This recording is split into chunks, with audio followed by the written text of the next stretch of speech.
ये सुनिश्चित करने के बाद कि उसकी 1 साल की बेटी उसकी पहली डेट में बाधा डाल सकती है, उस महिला ने एक नींद की गोली को आधा तोड़कर उसे दूध में मिला दिया और बिना देर किए बच्ची को पिला देती है। दवा के असर से बच्ची गहरी नींद में सो गई, जिससे महिला बिना किसी दिक्कत के बाहर जाने में सफल रही। इसी बीच उसका पति जैक अपने काम से जल्दी घर लौट आया और उसने देखा कि उनकी बेटी अजीब तरीके से सो रही है। उसकी सांसें धीमी थीं और वो बुखार में जल रही थी। सौभाग्य से डॉक्टरों ने बच्चे की जान बचा ली। बाद में एक डॉक्टर जैक के पास आया और उसे जांच की रिपोर्ट दिखाई, जिसमें बच्ची के खून में नींद की दवा पाई गई। लेकिन अपनी बेटी को आईवी लाइनों और मेडिकल उपकरणों से घिरा हुआ देखकर जैक की आंखों में आंसू आ गए। हाल ही में आए आर्थिक संकट के कारण उसे अपनी नौकरी से हाथ धोना पड़ा था, जबकि उसकी पत्नी अभी भी एक ट्रेनिंग इंस्टीट्यूट की डायरेक्टर थी। जैक अब एक गृहस्थी पति बन चुका था, जो रोज खाना पकाता और बच्चे की देखभाल करता था। अगर घर के किसी भी छोटे मोटे काम में गलती होती तो उसकी पत्नी गुस्सा करती और उस पर आरोप लगाती। घरेलू कामों के अलावा जैक की एकमात्र खुशी पास की किताबों की दुकान में प्रेम कहानियों को पढ़ने में थी। लेकिन एक दिन वो अचानक अपनी पत्नी के ऑफिस पहुंच गया, जहां वो और उसका प्रेमी करीबी पल बांट रहे थे। पत्नी ने जल्दी से सफाई दी कि वे बस किसी काम पर चर्चा कर रहे थे, लेकिन उसकी नंगे पैर की स्थिति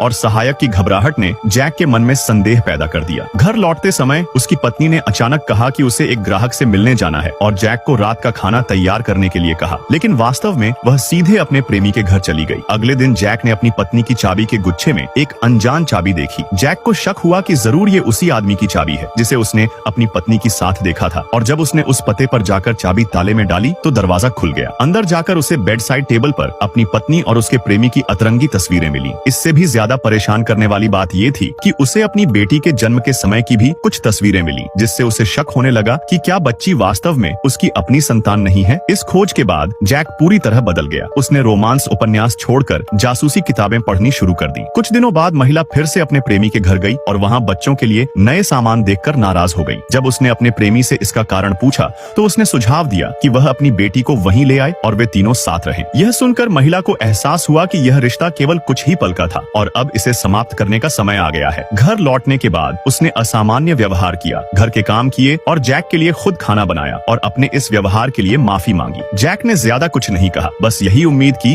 कि वह हमेशा अपनी बेटी की अच्छी माँ बनी रहे। लेकिन इस छोटे से सुलह के पल को अचानक आई एक फोन कॉल ने तोड़ दिया। कॉल उठाते ही महिला घबरा गई, लेकिन सौभाग्य से दूसरी